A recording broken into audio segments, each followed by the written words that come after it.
আসসালামু আলাইকুম। Learning with Kamrul Hasan থেকে সবাইকে স্বাগত জানাচ্ছি। আজকে আমরা post colonial poem a far cry from Africa by Derek Walcott এর লাইন বাই লাইন অ্যানালাইসিস করব। এবং শুরুতেই আমরা ডেরেক ওয়ালকট সম্পর্কে কিছু প্রাথমিক তথ্য জেনে নিই। তাহলে চলে যাওয়া যাক ডেরেক ওয়ালকট।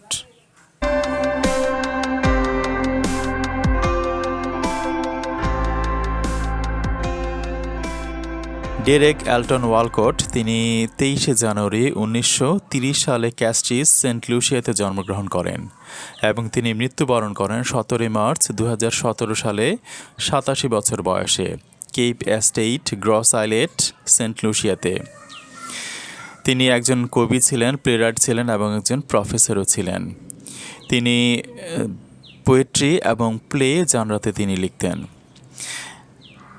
এবং ওনার মুভমেন্ট ছিল পোস্ট কলোনিয়ালিজম এবং পোস্ট মডার্নিজমে। ওনার উল্লেখযোগ্য রচনা যদি বলা যায় তাহলে সেটি হচ্ছে ড্রিম অন মাঙ্কি মাউন্টেন 1967, ওমিরস 1990 এবং white egrets 2007-এ।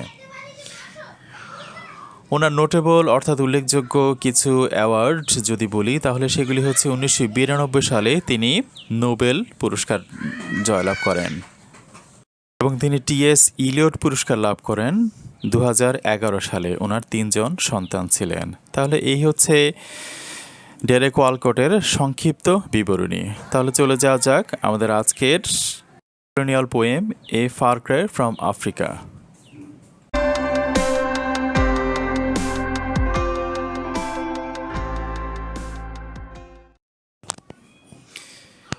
A Far Cry from Africa by Derek Walcott. A wind is ruffling the tawny belt of Africa. অর্থাৎ বাতাস আফ্রিকার তামাটে প্রান্তরকে এলোমেলো করে দিচ্ছে। কিকুইউ হচ্ছে আফ্রিকার একটি কেনিয়ার একটি সর্ববৃহৎ উপজাতি যাদের ভাষা বান্টু এবং যাদের 5 মিলিয়নের বেশি ভাষাভাষী রয়েছে। তারা কি করে? কুইক অ্যাজ ফ্লাইজ, তারা মাছির মতো দ্রুত। তারা কি করে? মাছির ন্যায় দ্রুত অগ্রসরমান। এখানে কি বলছে? Batten upon the bloodstreams of the veldt, অর্থাৎ আফ্রিকার যে উন্মত্ত প্রান্ত তাদেরকে বধ করে অথবা তাদের সেই পুষ্টি লাভ করে তারা বেঁচে থাকে। তো সেই কথা বলা হচ্ছে এখানে। মাছির ন্যায় দ্রুত অগ্রসরমান তারা উন্মুক্ত তৃণভূমি রক্তস্রোতে পুষ্টি লাভ করে। এরপর কি বলা হচ্ছে? Corpses are scattered through a paradise. এখানে আফ্রিকান প্রান্তরকে স্বর্গের সাথে তুলনা করা হচ্ছে। তো সেটাই বলা হচ্ছে কর্পসেস আর স্ক্যাটার্ড, অর্থাৎ সেই মৃতদেহগুলো এলোমেলো হয়ে পড়ে আছে। থ্রু এ প্যারাডাইজ, আফ্রিকান যে প্যারাডাইজকে বলা হচ্ছে, আফ্রিকাকে এখানে প্যারাডাইজ উল্লেখ করা হচ্ছে যে আফ্রিকার প্রান্তরে কর্পসেস মৃতদেহগুলো এলোমেলো হয়ে পড়ে আছে। অনলি দি ওয়ার্ম, অর্থাৎ সেই কীট পতঙ্গগুলো কলোনেল অফ ক্যারিয়ন, অর্থাৎ আমাদের এই যে যুদ্ধ বিগ্রহ সব কিছু চলছিল সেখানে এখন কি পড়ে আছে? শুধুমাত্রই মৃতদেহগুলো এবং তাদের আর কিছুই করার নাই বা কিছুই এখন আর অবশিষ্ট নেই। যাদের উপর কি আছে? শুধুমাত্রই কীট পতঙ্গ এবং তাদের নেতৃত্ব দিচ্ছে কে? এই কর্নেল মানে হচ্ছে নেতা আর কি। তাহলে সেই তাদের সর্দার অথবা তাদের নেতাই এখন হচ্ছে একমাত্র কীট পতঙ্গগুলো এবং তারা কাঁদছে। Cries waste no compassion on this separate dead, অর্থাৎ তারা বলছে এই যে এলোমেলো হয়ে পড়ে আছে আলাদা আলাদা হয়ে মৃত এবং কালো এবং সাদা যে দেহগুলো, তাদের উপর কোনো সিম্প্যাথি অর্থাৎ কোনো সহানুভূতি দেখানোর দরকার নেই। যদি দেখায় সেগুলি আমাদের অপচয় হবে, অর্থাৎ কোনো আমাদের সিম্প্যাথি এখানে অপচয় করার দরকার নেই। Waste no compassion on this separate dead, statistics justify and scholars seize the salience of colonial policy. এখানে যুদ্ধ বিগ্রহ চলছে, এটিকে আমরা কে কিভাবে দেখছি সেটাই বলা হচ্ছে। স্ট্যাটিস্টিক্স জাস্টিফাই, অর্থাৎ আমাদের পরিসংখ্যানবিদ কিভাবে এটিকে মূল্যায়ন করছে এই যুদ্ধ বিগ্রহটাকে, সাদাদের কতটি দেহ পড়ল এবং কালোদের কতটি দেহ পড়ল, এটিকে তারা গণনা করছে, পরিসংখ্যানে তুলে আনছেন যে কার কিভাবে কতজন মারা গেল, সেই দৃষ্টিকোণ থেকে তারা পরিসংখ্যানবিদরা একে যাচাই করছেন। এবং অন্যদিকে আমাদের যে পণ্ডিতগণ, আমাদের জ্ঞানী মানুষ যারা আছেন, তারা কীভাবে একে মূল্যায়ন করছেন? তারা করছেন কি, তারা এই যে কলোনিয়ালিজমের যে পলিসি, তাকে তার মূল বিষয়গুলোকেই সিজ করছেন, অর্থাৎ সেই বিষয়টিকে জব্দ করছেন বা সেই বিষয়গুলিকেই তারা প্রাধান্য দিচ্ছেন, হাইলাইট করছেন। আর এই যে যুদ্ধ বিগ্রহ, এই যে একজন শিশু মারা যাওয়া বা যুদ্ধাবস্থা, অথবা আমাদের এই যে আমরা যে যুদ্ধে যে নিয়মগুলি লঙ্ঘন করি, শিশুদেরকে মারা, আমরা যেই আমরা যে জিনিসগুলি আমাদের আন্তর্জাতিক আইন লঙ্ঘন করা, আমরা যেই বিষয়গুলি করি, শিশুদেরকে তারপরে আমরা যে যুদ্ধাপরাধগুলি করি, সেই যুদ্ধাপরাধের কথা বলা হচ্ছে এখানে। কিন্তু আমরা এই যুদ্ধাপরাধগুলি আমরা যে জ্ঞানী লোকগুলি, সেগুলি কিন্তু আমরা দেখিই না। আমরা কিন্তু সেগুলি এই যে মায়ানমারের যে শাসকরা যা করেছে মুসলিমদের উপরে, সেখানেও কিন্তু আমরা দেখেছি। আমরা কিন্তু আমাদের যেই উন্নত বিশ্ব, তারা কিন্তু খুব কমই এর বিরুদ্ধে প্রতিবাদ করেছি। আমাদের সেই পণ্ডিতগণ বলছেন কি সিজ করছেন, এই মূল বিষয়গুলি কি দেখছেন, কলোনিয়াল যে পলিসি, সেখানে সামান্য কিছু ঘুরতেই পারে, তারা শুধু সেই মূল বিষয়গুলিকেই প্রাধান্য দিচ্ছেন, মূল বিষয়কেই হাইলাইট করছেন। সেটি বলা হচ্ছে the scholars seize the salients of colonial policy. এখানে কবি আবার বলছেন, what is that to the white child hacked in bed. তাহলে একটি সাদা বাচ্চা, একটি শ্বেতাঙ্গ বাচ্চাকে তার বিছানার উপরে ছুরিকাঘাত করে মারা হলো, তাহলে এটিকে আপনি কিভাবে মূল্যায়ন করবেন? তাহলে সে তো কোনো পাপ করেনি, সে তো কোনো অন্যায় করেনি, সে তো কোনো কারো বিরুদ্ধেও যায়নি বা কারো পক্ষও নেয়নি। তাকে যে হত্যা করা হলো, এটিকে আপনি কিভাবে মূল্যায়ন করবেন? তাহলে এটি কি? তাহলে তার গায়ের চামড়ার জন্যই কি তাকে হত্যা করা হলো? সেটি বলা হচ্ছে টু স্যাভেজেস এক্সপান্ডেবল অ্যাজ জুস। তাহলে সেই ইহুদিদেরকে দ্বিতীয় বিশ্বযুদ্ধে হিটলার অথবা তার সহযোগীরা যেভাবে হত্যা করেছিল, এটি কি তাদের মতোই হচ্ছে? তাদের সাথেই কি তুলনা করা যাচ্ছে? সেটি এখানে আমাদের আজকের আলোচ্য কবি প্রশ্ন তুলছে। আমাদের পরের প্যারায় আমাদের কবি আমাদেরকে আরও বর্ণনা দিচ্ছেন। সেটি কি, থ্রেশড আউট বাই বিটার্স। বিটার মানে হচ্ছে কি, আমরা যে ডিম বা বিভিন্ন কিছু আমরা যে হাত দিয়ে অনবরত নাড়তেই থাকি, অথবা একটা কিছুতে নাড়তেই থাকে, সেটিকে বলা হচ্ছে বিটার।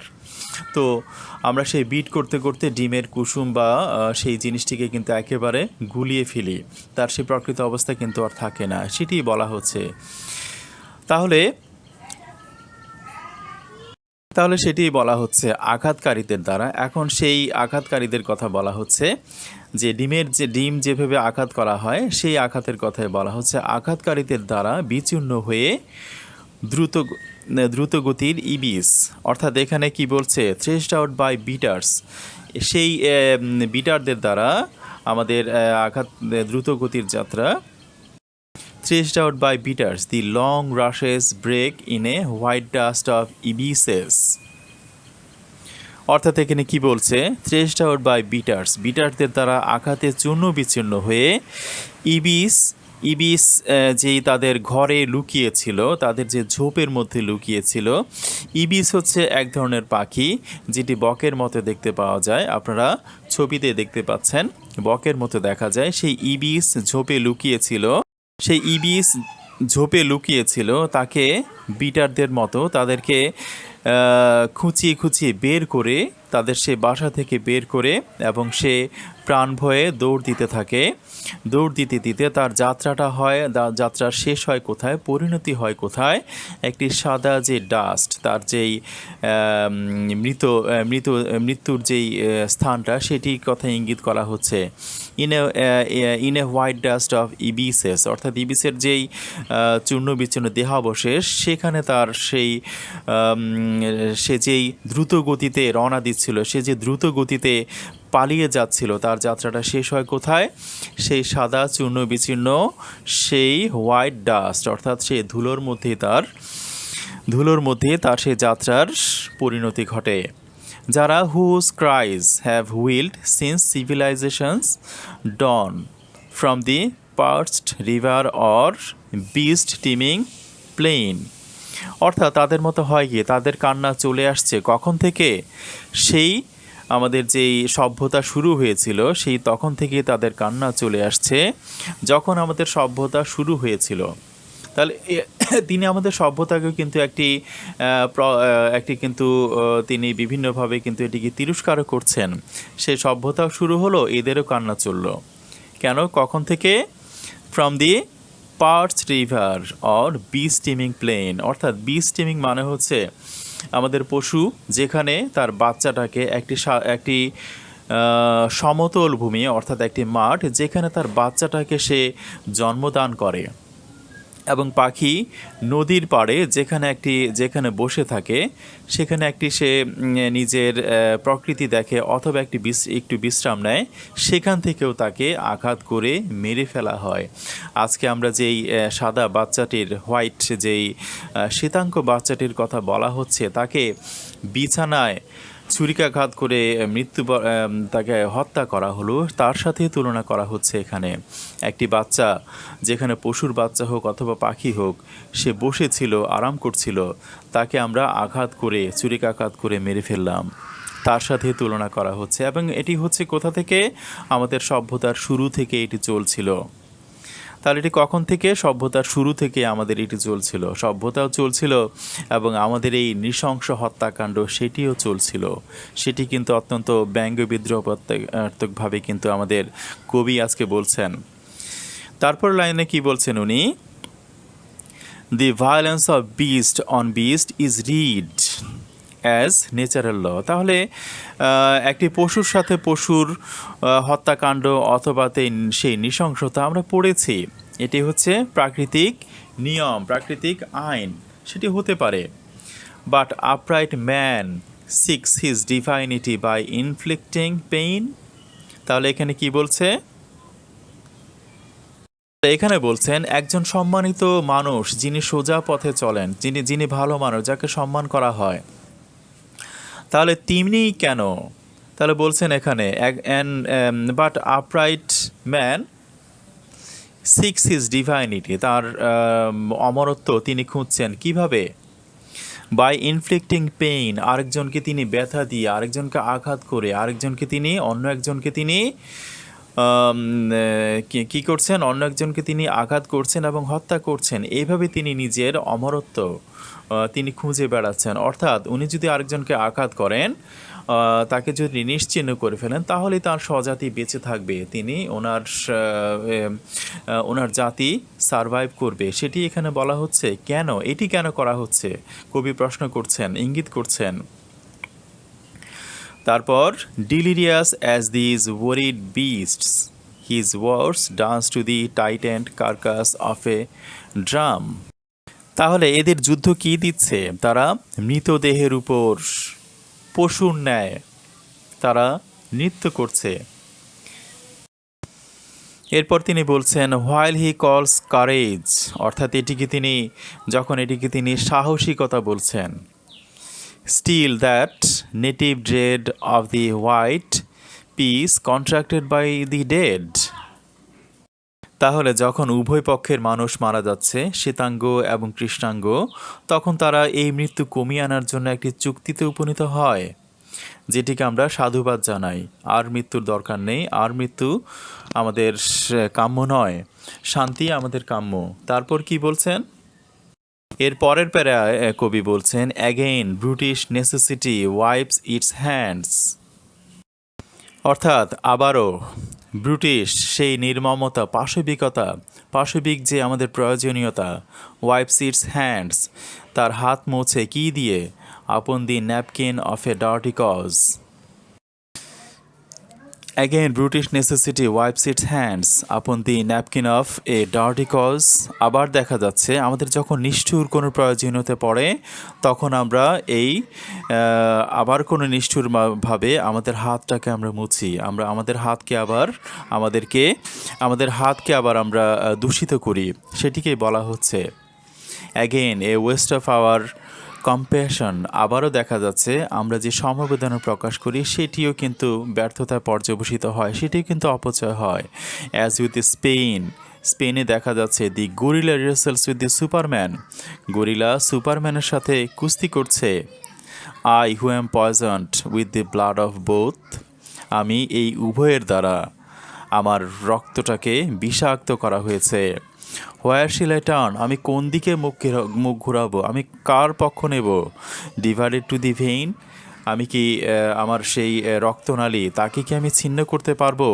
আমার রক্তে যে উভয়েরই রক্ত বইছে, উভয়েরই বংশের রক্ত বইছে, সাদা এবং কালো।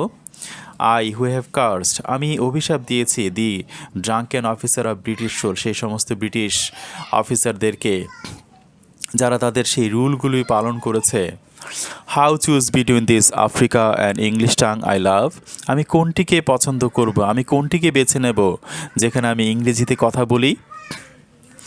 Betray them both or give them what they give, আমি কি তাদের উভয়কে বিট্রে করব অথবা তারা যা দিয়েছে তাদেরকে ফিরিয়ে দেব।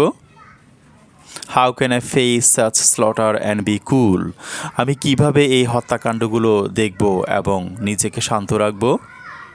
How can I turn from Africa and live, আমি কিভাবে এই আফ্রিকা থেকে বিমুখ হয়ে থাকবো, মুখ ঘুরিয়ে রাখবো এবং নিজেকে বেঁচে থাকবো। আমি কিভাবে আফ্রিকার দিকে না তাকিয়ে আফ্রিকা থেকে বিমুখ হয়ে বেঁচে থাকবো, সেটি তিনি প্রশ্ন করছেন। তিনি আফ্রিকার শোষণে তিনি ব্যথিত হয়েছেন, তিনি আফ্রিকার শোষণ এবং উনি কিন্তু উভয়েরই রিপ্রেজেন্টেটিভ ছিলেন। ওনার দাদা এবং দাদির একজন ছিলেন শ্বেতাঙ্গ এবং একজন ছিলেন কিন্তু কৃষ্ণাঙ্গ, সেই থেকে তিনি উভয়কে তিনি পছন্দ করেন। কিন্তু এই যে অত্যাচারগুলো হয়েছে, এই যে নৃশংসতা হয়েছে, সেইগুলোকে তিনি সাপোর্ট করতে পারছেন না। তিনি এই যে ওনার শ্বেতাঙ্গদের যেই ভাষা ইংরেজি, সেই ইংরেজিটা তিনি পছন্দ করছেন, কিন্তু তিনি অন্যদিকে এই যে শ্বেতাঙ্গরা যে ইংরেজে আফ্রিকাতে যে ধ্বংসযজ্ঞ চালিয়েছে, হত্যাকাণ্ড চালিয়েছে, সেগুলোও তিনি সাপোর্ট করতে পারছেন না। তিনি বলছেন কিভাবে তিনি যে ভাষাটা তিনি ভালোবাসেন, কিভাবে তাকে তিনি ঘৃণা করবেন। অন্যদিকে আফ্রিকার জনগণ যেই অত্যাচার সহ্য করেছে তার প্রতিও তিনি সমবেদনা প্রকাশ করেছেন। পক্ষান্তরে তিনি তাদেরকেও বলেছেন যে এই যে একটি শ্বেতাঙ্গ বাচ্চাকে যে বিছানার উপর শুয়েছিল, তাকে কিভাবে হত্যা করা হলো, কেন তাকে হত্যা করা হলো, তার কি কোনো দোষ ছিল। সেই ইবিসেস পাখির সাথে তিনি তুলনা করেছেন। ইবিসেস পাখি যেভাবে নিশ্চিন্তে বসেছিল, তাকে খুঁচিয়ে খুঁচিয়ে বের করা হলো এবং শেষ পর্যন্ত দৌড়িয়ে তাকে হত্যা করা হলো। তো তার সাথে সেই শ্বেতাঙ্গ বাচ্চাটার সাথে তিনি তুলনা করেছেন। সেই আমাদের ইংরেজদের যে অত্যাচার এবং তাদের যেই নৃশংসতা, সেটি আমাদের এই উপমহাদেশেও কিন্তু চলেছে। ডেরেক ওয়ালকট আফ্রিকারটা কিন্তু বর্ণনা করেছেন, কিন্তু আমাদের দেশেও বর্ণনা করেছেন কবি কাজী নজরুল ইসলাম। তিনি বিদ্রোহী কবিতা লিখেছিলেন। তিনি লিখেছিলেন, সেই দিন হব শান্ত যেদিন অত্যাচারের উৎপীড়নের ক্রন্দন রোল আকাশে বাতাসে থামিবে না। আমাদের অনেক কবি কিন্তু তাদের বিরুদ্ধে কিছু না কিছু লিখে গেছেন। এ ফার ক্রাই ফ্রম আফ্রিকা, এতে কবি যেভাবে একটি বাচ্চার নৃশংস হত্যাকাণ্ড দেখিয়েছেন, একইভাবে কিন্তু আমাদের শিল্পী, সুইডেনের শিল্পী মাইকেল আর্মস্ট্রং, তিনিও কিন্তু গিয়েছেন, O my sleeping child, the world so wild but you built your own paradise. অর্থাৎ পৃথিবী যে এতটা নৃশংস, এই বাচ্চাটা কিন্তু জানে না, কিন্তু তার নিজের পৃথিবী কিন্তু সে গড়ে ফেলেছে, সেটিই কিন্তু বলেছেন। তারপর তিনি বলছেন, that's why reason why I cover you my sleeping child, এই জন্য তুমি তো পৃথিবীর নৃশংসতা জানো না, সেজন্যে তোমাকে আমি ঢেকে রাখি এই পৃথিবীর নৃশংসতা থেকে। তো সেই কথাটি কিন্তু ডেরেক ওয়ালকট বলেছেন যে একটি বাচ্চার কী অপরাধ ছিল যে তাকে শুধু তার গায়ের চামড়ার রঙের জন্য তাকে বিছানার মধ্যে তাকে ছুরিকাঘাত করে মেরে ফেলা হলো। কেন এই যুদ্ধাপরাধ আমরা কেন করছি? যুদ্ধ বিভিন্ন ক্ষেত্রে হয় কেন, কিন্তু যুদ্ধাপরাধগুলি কেন? তারপর একইভাবে আফ্রিকার কথা নৃশংসতা বলছেন আমাদের আরেকজন শিল্পী বব মার্লি। তিনি বলছেন buffalo soldiers brought to America from Africa, অর্থাৎ তিনি বলছেন যে আমাদের আফ্রিকা থেকে বাফেলো সোলজার, সেই সোলজারদেরকে আনা হয়েছে আমেরিকাতে। তো এখন তারা সুখী সমৃদ্ধি একটি আমেরিকা করছে, কিন্তু আমাদের সেই সোলজারদেরকে টেনে আনা হয়েছে সে আফ্রিকা থেকে। সেই কষ্ট কিন্তু তিনি বলছেন।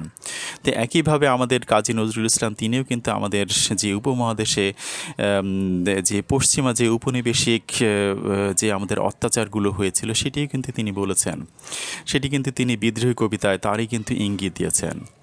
তো এই হচ্ছে আমাদের যে বিষয়টা নিয়ে, পোস্ট কলোনিয়াল বিষয় নিয়ে যিনি এ far cry from Africa Derek Walcott লিখেছেন, তো সেটির মোটামুটি সারমর্ম অ্যানালাইসিস এবং আমাদের বিষয়টির মূল বিষয়বস্তু হচ্ছে আমাদের যে পোস্ট কলোনিয়াল আমরা যে আগ্রাসন করি সেটি।